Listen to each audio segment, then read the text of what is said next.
Assalamualaikum warahmatullahi wabarakatuh. Perkenalkan, saya Vivian Inggi Apriliza, mahasiswi S1 Keperawatan Sekolah Tinggi Ilmu Kesehatan Indonesia Maju. Di sini saya akan menjelaskan rangkuman materi ilmu dasar keperawatan 2 yang terdiri dari 4 materi.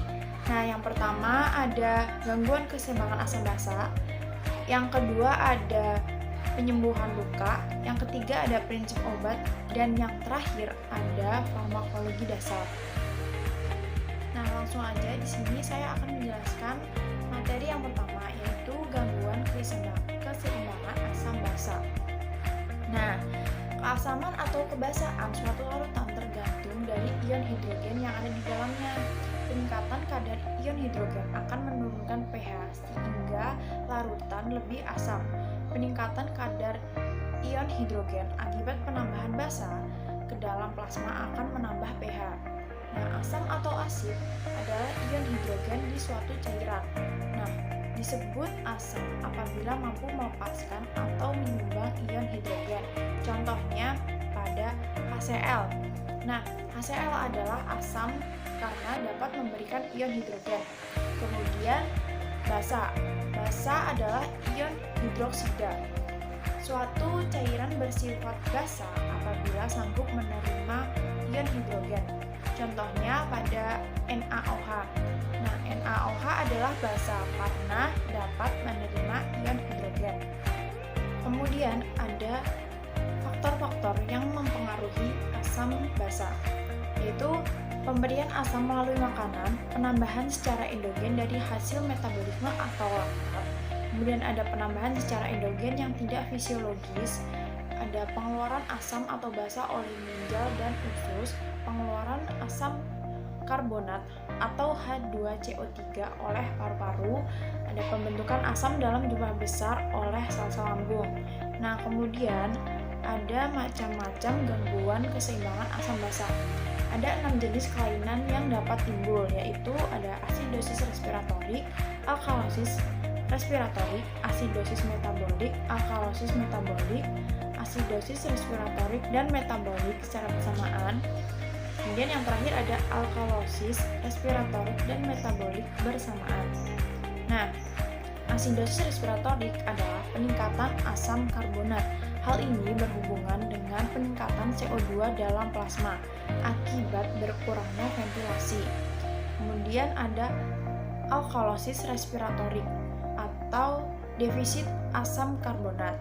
Hal ini berhubungan dengan menurunnya kadar CO2 dan H2CO3 dalam plasma dan meningkatnya pH akibat peningkatan ventilator alveolar. Nah, kemudian ada asidosis metabolik atau defisit bikarbonat. Kemudian ada alkalosis metabolik atau peningkatan bikarbonat. Nah, selanjutnya bahaya gangguan asam basa. Asidosis menyebabkan kadar kalium darah naik dan fungsi sel dan enzim tubuh menjadi buruk. Nah, kemudian ada alkalosis. Alkalosis menurunkan kadar kalium di dalam darah. Selanjutnya PCO2 yang tinggi. Nah, yang tinggi itu dari 80 sampai 100 mmHg yang menyebabkan koma, aritmia ventrikular serta vasodilatasi pembuluh darah otak. Selanjutnya PCO2 yang rendah. Nah, yang rendah itu kurang dari 25 mmHg yang menyebabkan vasokonstruksi pembuluh darah otak dan penurunan aliran darah ke otak sehingga menyebabkan hipoksia otak. Nah, kita masuk ke materi yang kedua, yaitu ada proses penyembuhan luka. Nah, apa sih luka itu? Luka adalah rusaknya integritas sel atau jaringan atau organ yang disebabkan berbagai jenis cedera. Nah, apa saja sih jenis luka itu? Berdasarkan kedalaman dan luasnya, luka dapat dibagi menjadi beberapa jenis. Di antaranya, yang pertama ada luka superficial. Luka yang terjadi terbatas hanya pada lapisan dermis. Nah, kemudian yang jenis luka kedua ada luka partial thickness. Luka dengan kondisi hilangnya jaringan kulit pada lapisan epidermis dan lapisan dermis bagian atas. Luka partial thickness terdiri 2 stadium, yaitu Luka paratitis stadium pertama, kulit nampak berwarna merah, belum nampak lapisan epidermis yang hilang. Yang stadium kedua, lapisan epidermis hilang atau lecet sampai dermis bagian atas. Nah, yang jenis luka yang ketiga itu luka full thickness, luka dengan kondisi jaringan kulit yang hilang pada lapisan epidermis, dermis, dan fascia dan otot. Luka full thickness terdiri 2 stadium juga. Nah, yang stadium pertama itu lapisan dermis hingga subkutan rusak. Yang kedua lapisan subkutan hingga otot dan tulang rusuk. Nah, faktor-faktor yang mempengaruhi penyembuhan luka itu ada umur. Pasien dewasa dan anak-anak akan lebih mudah untuk sembuh lukanya dibanding pasien yang telah usia lanjut. Hal ini terkait perubahan-perubahan yang telah terjadi pada orang tua. Nah, kemudian yang faktor yang kedua ada nutrisi. Pasien sangat membutuhkan nutrisi yang cukup untuk kesembuhan lukanya, seperti protein, vitamin C, dan vitamin A, serta mineral. Nah, kemudian yang selanjutnya ada medikasi. Obat-obatan yang dikonsumsi pasien akan memperlambat proses penyembuhan luka. Sebagai contoh, obat golongan steroid, aspirin, heparin, dan anti kanker. Nah, kemudian yang keempat itu ada sistem kekebalan tubuh. Nah, sistem kekebalan atau imunitas pasien yang lemah akan sangat berpengaruh terhadap kondisi luka. Kemudian yang kelima itu ada obesitas. Pasien yang memiliki berat badan yang lebih atau obesitas mempunyai resiko penyembuhan luka yang lebih lambat karena suplai darah pada jaringan adipose lemak tidak adekuat. Nah, kemudian yang keenam ada penyakit. Nah, penyakit seperti diabetes mellitus, gagal ginjal, penyakit yang berhubungan dengan imunitas, dan adanya penyakit infeksi yang dialami pasien akan mengganggu proses penyembuhan luka. Kemudian yang 7 itu ada gaya hidup. Gaya hidup yang buruk seperti merokok itu dapat menurunkan jumlah hemoglobin yang berguna untuk mengangkut oksigen yang sangat dibutuhkan untuk penyembuhan luka. Merokok juga menyebabkan aliran darah tidak lancar karena terjadi peningkatan agregat platelet dalam sistem sirkulasi darah. Nah, proses penyembuhan luka itu ditandai dengan adanya proses pemecahan katabolik sel-sel yang mati dan proses pembentukan anabolik sel baru. Pada dasarnya, proses anabolik telah dimulai sesaat setelah terjadi perlukaan. Nah, perubahan morfologik atau tampilan pada luka sesuai dengan tahapan atau fase penyembuhan itu ada 3. Nah, yang pertama itu ada fase inflamasi. Pada fase inflamasi terdapat respon vaskular dan seluler yang bertujuan untuk menghentikan pendarahan dan membersihkan area luka dari benda asing, sel-sel mati, dan bakteri untuk mempersiapkan dimulainya proses penyembuhan. Nah, kemudian yang fase kedua itu ada fase proliferasi. Proses kegiatan seluler yang penting pada fase ini adalah memperbaiki dan menyembuhkan luka ditandai dengan proliferasi sel. Nah, yang ketiga itu ada fase maturasi. Fase ini dimulai pada minggu ketiga setelah perlukaan dan berakhir kurang lebih 12 bulan.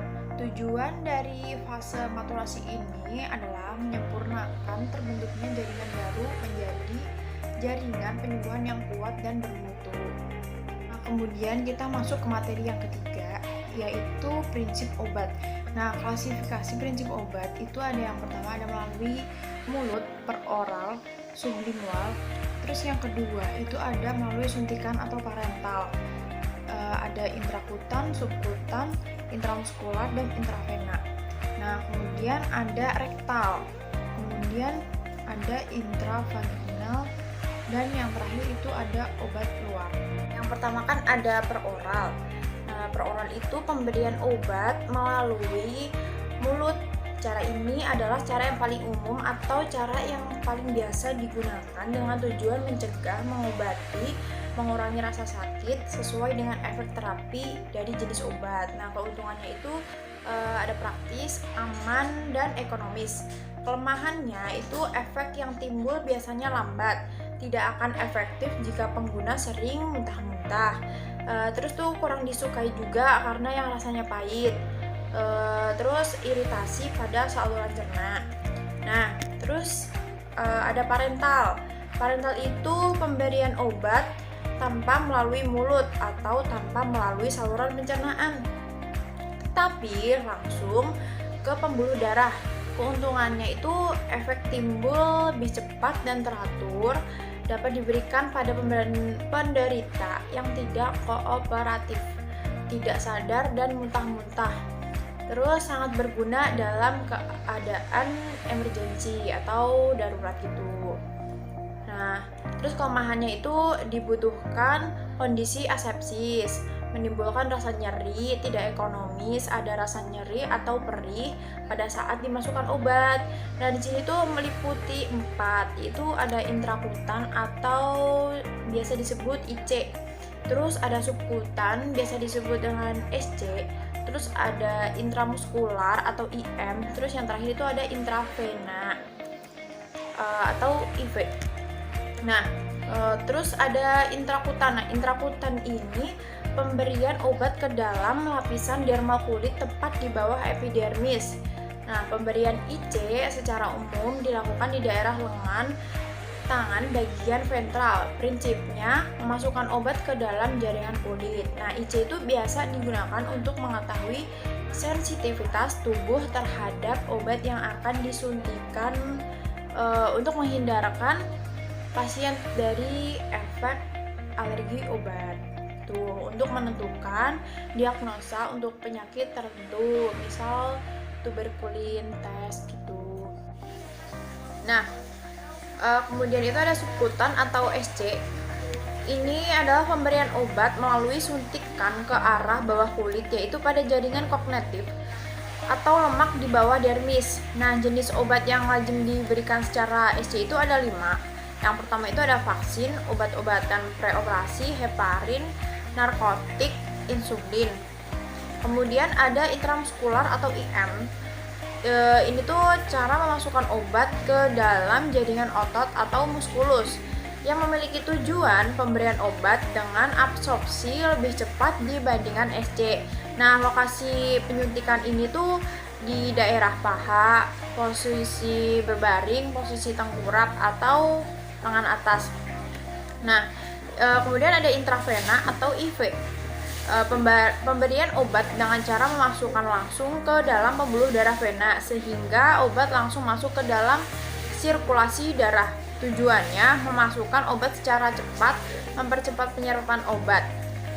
Lokasinya itu ada di lengan, tungkai, leher, dan pada kepala, khusus pada anak-anak kalau yang di kepala. Nah, kemudian ada topikal.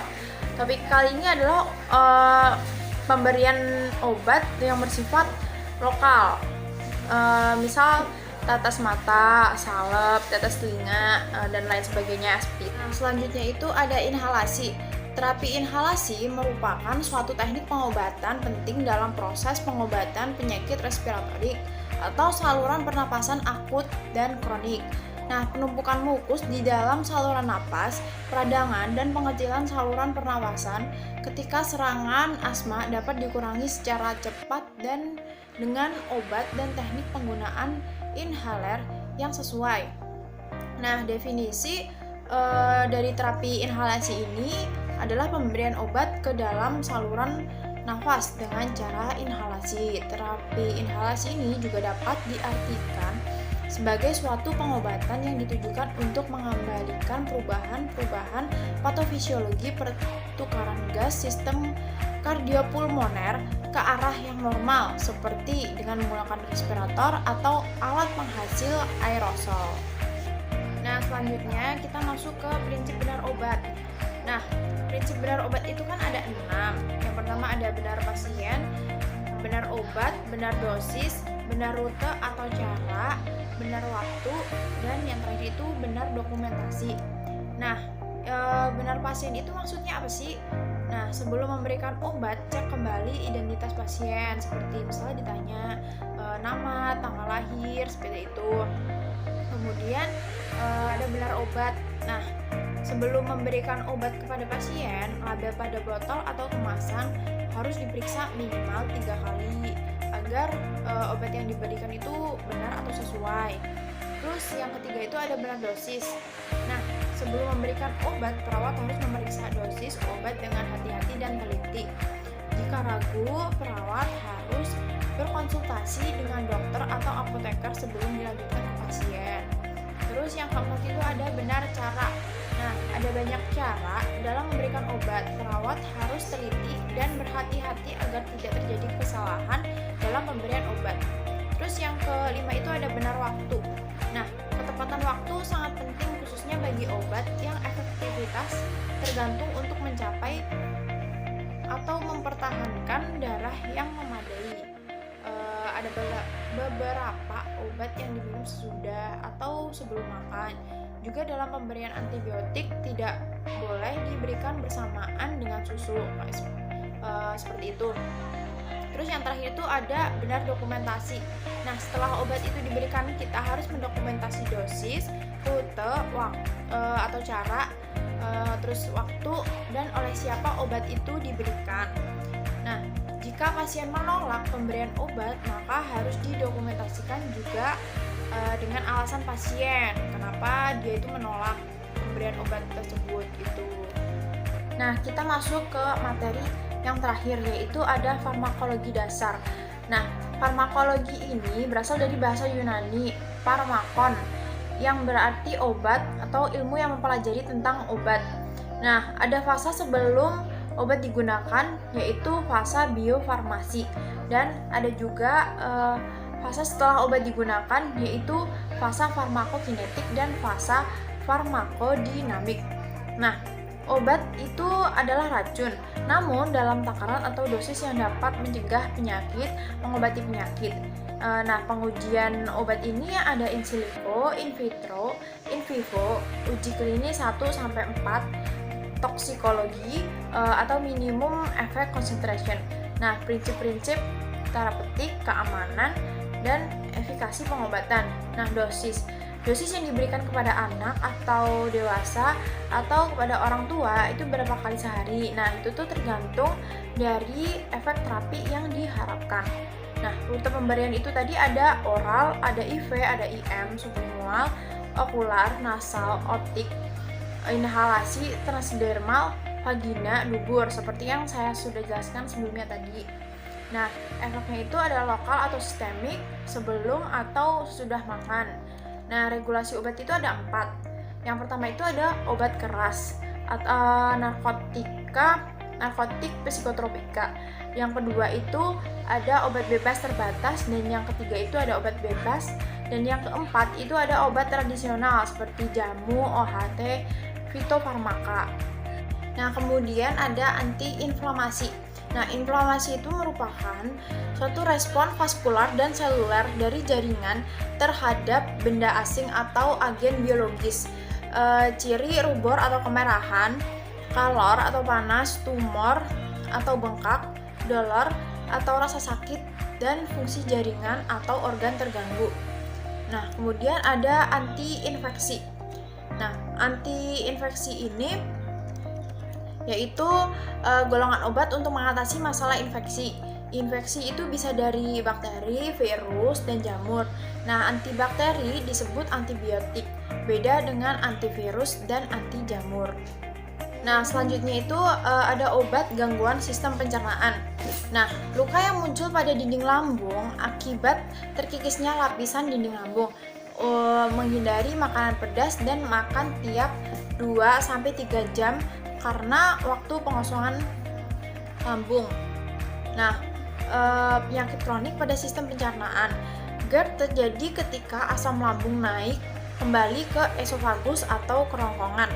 Nah, hal ini dapat menyebabkan terjadinya iritasi pada esofagus. Nah, terdapat kelainan berupa terlalu kendur atau relaksasi, atau lemahnya sphincter esofagus bagian bawah, sehingga makanan yang sudah ditampung di lambung, naik kembali ke kerongkongan. Atau bisa saja hanya berupa cairan asam lambungnya. Nah, selanjutnya itu ada obat gangguan saluran kemih. Nah, E. coli atau bakteri E. coli itu merupakan penyebab paling sering pada infeksi saluran kemih. Analgesik ialah istilah yang digunakan untuk mewakili sekelompok obat yang digunakan sebagai pereda nyeri. Nah, antipiretik adalah obat penurun panas. Harus mulai terbiasa dengan istilah kedokteran. Nah, selanjutnya itu ada obat kardiovaskuler. Nah, obat ini tuh obat yang digunakan untuk penyakit jantung dan pembuluh darah. Nah, pembuluh darah itu tersumbat karena penumpukan kolesterol, kemudian kurangnya berolahraga juga. Nah, selanjutnya itu obat-obat yang bekerja pada sistem pernafasan. Nah, bernafas itu kan melalui paru, mempunyai dua fungsi, yaitu fungsi yang pertama itu menyuplai oksigen ke dalam darah, dan yang kedua itu mengatur keseimbangan asam basa melalui konsentrasi CO2 di dalam darah.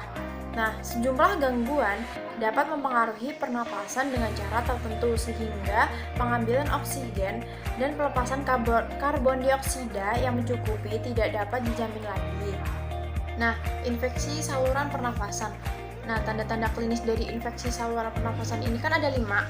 Yang pertama itu ada batuk, terus ada nafas pendek, demam, kelemahan, selaput lendir berwarna. Nah, yang batuk, tanda diagnosis yang sangat penting, harus dapat membedakan dengan seksama sifat batuk kering atau basah, karena merupakan bukti yang paling kuat untuk mengambil langkah-langkah diagnosis lainnya. Kemudian yang napas pendek, jika penyakit cukup parah pada saat menarik nafas atau mengeluarkan nafas, apakah berdiri atau duduk pada posisi berbeda untuk membantu pernafasan, merupakan informasi dalam menentukan diagnosis spesifik. Nah, kemudian yang ketiga itu ada demam. Nah, penyebab masalah pernafasan seperti infeksi dan kanker. Setiap penyakit yang dapat menurunkan aliran udara ke dalam atau keluar mulut atau antara mulut dengan paru-paru berpotensi menyebabkan hipotermia atau penurunan suhu tubuh. Nah, yang keempat itu ada kelemahan. Itu terjadi ketika pertukaran oksigen tidak mencukupi karena jaringan otot maupun otak itu sangat membutuhkan oksigen pada situasi-situasi tertentu. Bila kelemahan menyerang seluruh tubuh, maka dapat menurunkan tingkat kesadaran. Nah, terus yang terakhir itu yang selaput lendir itu berkaitan dengan fungsi paru-paru. Nah, jika pertukaran oksigen tidak mencukupi, maka selaput lendir bisa berwarna biru atau ungu. Istilah medis cyanosis. Nah, sering terjadi pada penderita jantung dan masalah pernapasan berat lainnya. Nah, selanjutnya itu obat-obatan antikolinergik. Nah, obat antikolinergik itu ada 2 cara kerja, yaitu kerja pendek dan kerja panjang. Nah, kerja pendek itu ipratropium bromida beraksi lebih lambat daripada agonis beta. Nah, namun durasinya itu lebih lama, biasanya dalam sediaan MDI meter dosis inhaler dan dalam bentuk larutan nebulizer. Nah, kemudian yang kerja panjang itu tiotropium bromida dalam bentuk inhaler bubuk kering dosis 18 mcg 1 kali sehari, aktivitas 24 jam penuh. Kelebihan utama itu ada potensi untuk memperbaiki kualitas hidup dan memperkecil kemungkinan pemburukan dibanding dengan ipratropium bromid reguler. Nah, selanjutnya itu ada asma bronkial. Nah, suatu penyakit inflamasi kronis di saluran pernafasan.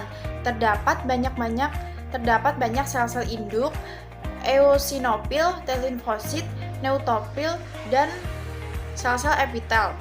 Nah, inflamasi akut dan kronis tidak hanya mempengaruhi jalan nafas dan aliran udara, namun mempengaruhi hiperresponsivitas bronkial yang dapat meningkatkan kerentanan terhadap bronkospasme.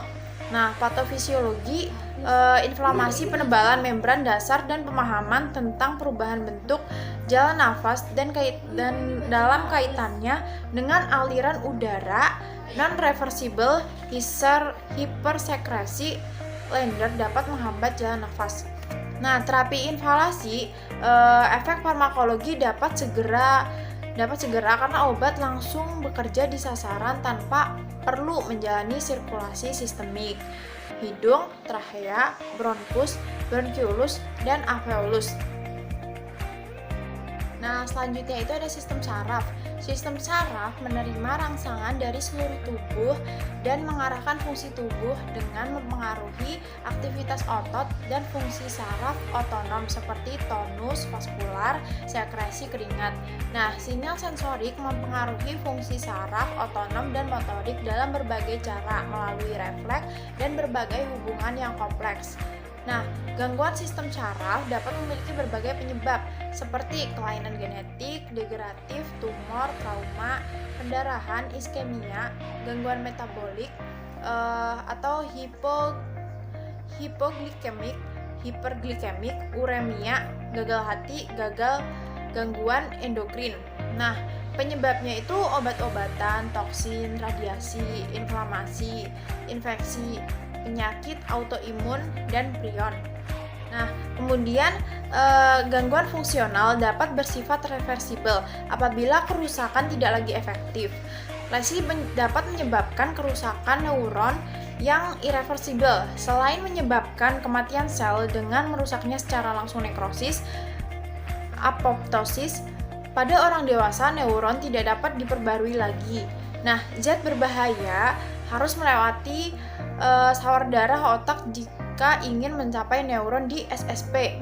Nah, fungsi sawar otak untuk memblok berbagai zat, kuman patogen, dan imunokompeten. Nah, namun beberapa toksin dan virus dapat mencapai neuron di medula spinalis melalui transport akson retrograd melalui saraf perifer sehingga dapat menghindari sawar darah otak. Nah, selanjutnya yang terakhir itu ada sistem muskuloskeletal. Nah, muskuloskeletal itu adalah sistem kompleks yang merupakan penunjang bentuk tubuh dan bertanggung jawab terhadap pergerakan yang melibatkan otot-otot dan kerangka tubuh dan termasuk sendi, ligamen, tendon, dan syaraf. Nah, sistem integumen adalah sistem organ yang membedakan, memisahkan, melindungi, dan menginformasikan hewan terhadap lingkungan sekitarnya. Sistem ini seringkali merupakan bagian sistem organ yang terbesar yang mencakup kulit, rambut, bulu, sisik, kuku, kelenjar keringat, dan produknya keringat atau lendir. Nah, itu tadi penjelasan rangkuman materi dari saya. Kurang lebihnya saya mohon maaf. Di sini saya juga masih belajar. Cukup sekian. Wabillahi taufiq wal hidayah. Wassalamualaikum warahmatullahi wabarakatuh.